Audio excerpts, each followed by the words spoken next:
What's going on, guys? Welcome back. The April content patch is live, and I'm going to give you guys a second to take a deep breath. Okay, now take a seat, because we're about to witness the end of an era. And although some people celebrate when it's the end of a villain era, take Tom Brady, for example. I was in tears. He's my hero. I know exactly where I was when he threw his last football, but many people celebrated.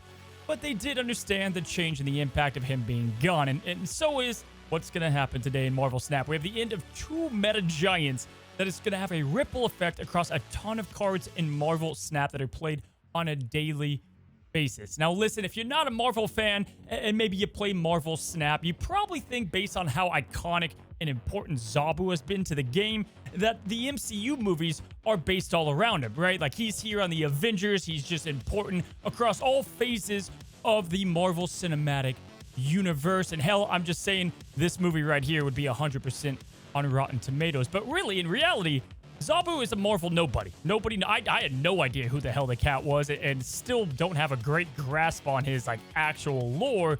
I think he's like running around with, Shauna and Kazar. But as of today, guys, he's getting the Nerf hammer out of seemingly nowhere. They're going to be adjusting him from the 2-2 with that ongoing effect of reducing your forecast cards down one cost for the remainder of the match to a 2-3 with the on reveal and the effect only happening for one turn. Now, my God, PETA's about to have a field day against Second Dinner because they didn't just put the cat down, they freaking killed it. And with that, they're going to be hurting a lot of cards. This impact is way bigger than you think. Obviously, things like Agent Coulson, my boy, my beautiful boy, he's definitely taken a massive hit. Loki, you've got Iron Lad, cards that you play all the time with some of the biggest impact going to tech cards. Obviously, the biggest thing about Zabu's effect was playing two of these on turn 6 and having that giant swing. No matter which way you looked at it, you had Shang-Chi blasting their biggest card, and you played something like Iron Lad. You could play Shang-Chi and Enchantress. Shang-Chi, I keep saying Shang, but you get it. It's a big impact for him. And Cole Obsidian. Effective immediately, guys. Other energy cheating reducing cards like Ravonna and Sarah, Hope Summers, even Wave, these are going to get a nice bump up because they're retaining their effects. And you look at something, a big change in the past, like, Chavez being nerfed. And ultimately, I think Snap has become a better game for it. I feel like Zabu, though, we've gone on this journey for now almost a year. And a lot of cards have kind of taken the bullet for this cat's sins. Namely, things like Darkhawk going up to 5 costs, right? Even Stature and Black Bolt. They kind of got adjusted because the value list had Zabu in there discounting all these cards, making it kind of crazy. And all I really know is this is going to be a big change. 4-cost cards are bound to have just a different opinion on them and when to play them. You can still do this effect, but you have to, have the cost of having that down on turn 5. Pretty damn tough. Listen, I don't know much, all right? But what I do know is that 3 costs are at a weird state because of how powerful 4 costs were. And however, the devs have stated that they don't expect Zabu to stay in this state permanently and that they're making larger sets of potential impacts later in the year. And this is kind of the change that will help them pave the path to that. We're going to have to see. I just know that Zabu, he's changed for good. Now, you can take a breath, okay? We're going to move on to some lighter changes now. Just kidding. Completely wrong. We've got Alioth, guys, the villain of MarvelSnap, the Purple Cloud. Everybody has had the Purple Cloud sweats on turn 6. It's a condition that comes with playing MarvelSnap. He, too, is getting hit with the Swift Nerf hammer. He's going from a 6-2 with the on-reveal, of course, of destroying all the unrevealed enemy cards that were played at his location, up to a 6-8. And if I haven't finished, you guys are probably like, what the hell? But his ability is changing from destroy to remove the text from all unrevealed enemy cards where you play him. You see, in life, if you want to keep things amicable with groups of friends, not to talk about things like politics or maybe financial status. And for me, and my Marvel Snappers, I know not to ask them their stance on Alioth because people either love him, they hate him. If you love him, they hate you. I think I'm okay with this change. I actually think I like this a lot opposed to the Zabu change, and mainly because it's going to be giving him some nice stats, but he serves a role still. First of all, we can welcome back Invisible Woman to MarvelSnap. Say hello. She's been gone forever. This should bring her back a little bit without completely nuking her ability just in time for all the Fantastic Four love.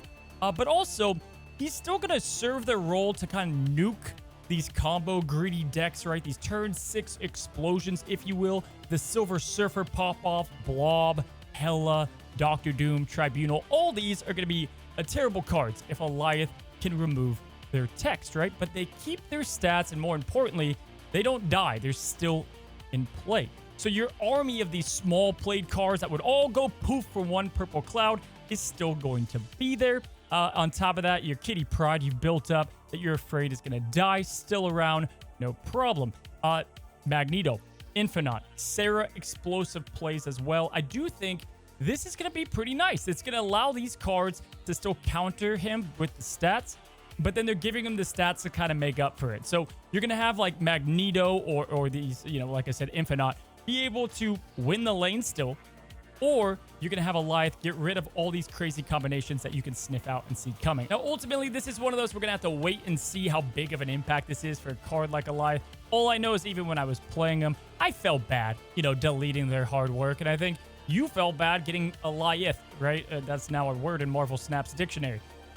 With Zabu's change and the potential of Shang-Chi and another card on turn 6 being gone, and Alioth, all I know is turn 6 has gained massive value again, and in turn, a lot of other changes have come with it. Now, while we're on the topic of cards the vast majority of the player base hates, enter Sandman. Guys, Sandman's about to get some massive change as well. Did not have this on my bingo card, but Sandman's going from a 5/4 with the ongoing players can only play one card a turn to a 5/7 on reveal. Players can only play one card next turn. Now, I've got a sneaky suspicion that this might have to do with the big red guy here, right? But we're going to probably talk about him next week when he gets nerfed, if he does. Now, in terms of flexibility, I think this doesn't make him exclusive to ramp anymore, right? Like, I think you can make a deck that's designed about putting a card on turn 6, just one play only, to win the game so long as you're winning the rest of the match beforehand. Leader is an excellent example of this. On top of that, though, just big statted cards that your opponent just would lose to. They want to play the Angela deck with all these small cards or the Kitty Pryde Taskmaster. There's a lot of instances of this, and I think this could be a really cool place for Sandman. You can even do something like Sandman on Shuri, and then you have a 14-power Taskmaster. Your opponent can only play one card, and it's going to be really tough to beat the Taskmaster. There's a lot of avenues, and I think this is going to be a new tech card that they're trying to aim for. We're going to have to see how this kind of maintains, but the ongoing effect going away on top of Zabu's going away, and we're getting more of these. It's kind of concerning for like the ongoing cards as a whole. We're going to have to see how this goes. Now, we still have a lot to talk about this patch, but we do in the card balance side of things with 2 buffs to cards that almost never saw play. Enter Strong Guy, who is now going to be having the exact same stats. Nothing's changing, except he has the added condition of having not just 0 cards to get his buff, but you can have 1 or fewer. Listen, guys, pretty much the first deck I ever made, Chad's at the Zoo, featured Strong Guy, and I've always been wanting to play him since. And in fact, like every now and then, we try to make a Strong Guy deck work, and we all have, you know, the Copium train for a little bit.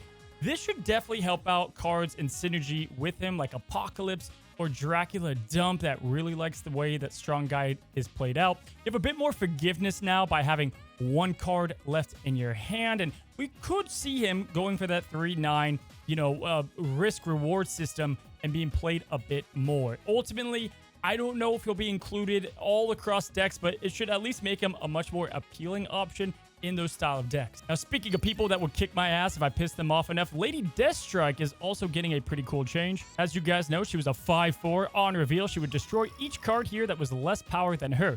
And they recognized that this was more of a gimmick and really the payoff was never there. Well, now they're making her a 5/7 with the on reveal of destroying every card with 3 or less power. This is kind of a pretty cool trade-off, and I think we're going to actually have some archetypes designed around her. Because of this, you get the power now, and there's not a lot of cards that are going to, like, you're going to be just jumping up and down about that you destroyed. But surely, obviously, the things that you already used her for, like Dracula and Iron Man, the Hobgoblins, you can get rid of Patriot. There's definitely some cards there, Wong, that, you know, you can get rid of now and have the nice stats to boot.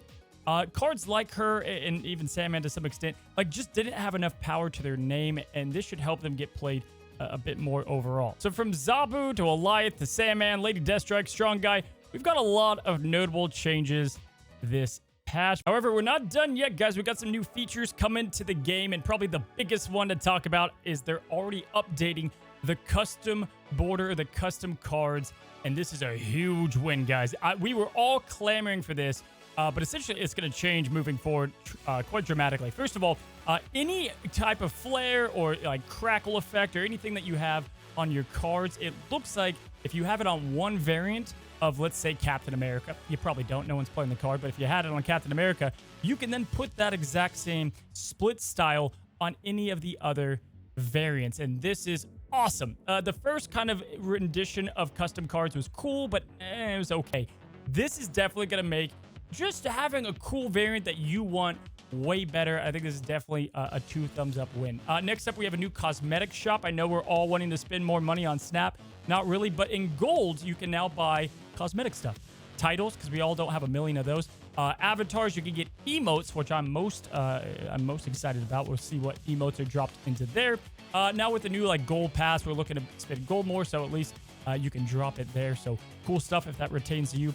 Bonus boosters. You guys know that fast upgrade section that you've just like trained your brain to ignore when you're scrolling down in the shop? They've replaced that with the bonus booster section. Apparently now, you can click one of the 3 cards that are available, and you're going to be able to just upgrade that card without the boosters. That's going to change every few hours or whatever. Cool as well if you're wanting to like take advantage of an RNG roll of, you know, let's say Jane Foster's in there and you want to upgrade her, you can now do so. So a couple cool features. And lastly, guys, as I'm about to pass out, it's hot as hell in this room. We've got new sound effects. I think they always knock these out of the park, and all the cars you see on screen right now, Leader, Legion, Mirage, Hazmat, Patriot, Asia Coulson, The Hood, Demon, and 2 locations in Throne Room and Triskelion all have new VFX, both audio and visual. So that is it for April's content patch. A whole lot to cover there, guys. And we know clans are coming. We've got a lot of cool things headed to MarvelSnap. Now, since I've started content creating, I've never taken a vacation in my life, and my wife is like, it's time right now. So I'm going to be gone after this video, guys. You're not going to see something till this weekend. I'll be headed on a cruise. I'm super excited. So I won't be here anymore, but to show your love for the video, and if you enjoy the content, go ahead and subscribe down below. We're at 60% of you guys not subscribing still. I don't know how we're going to beat that number, but if you do watch on a daily basis, one click for you, the red button right there, the one that you keep ignoring, you can click that, and it helps me out massively. Guys, enjoy the new meta of Snap. I know I'm going to be playing a ton, and I'm going to have a lot of deck guides when I come back of all the stuff I'll be playing. Good luck out there, and until the next one, happy Snap.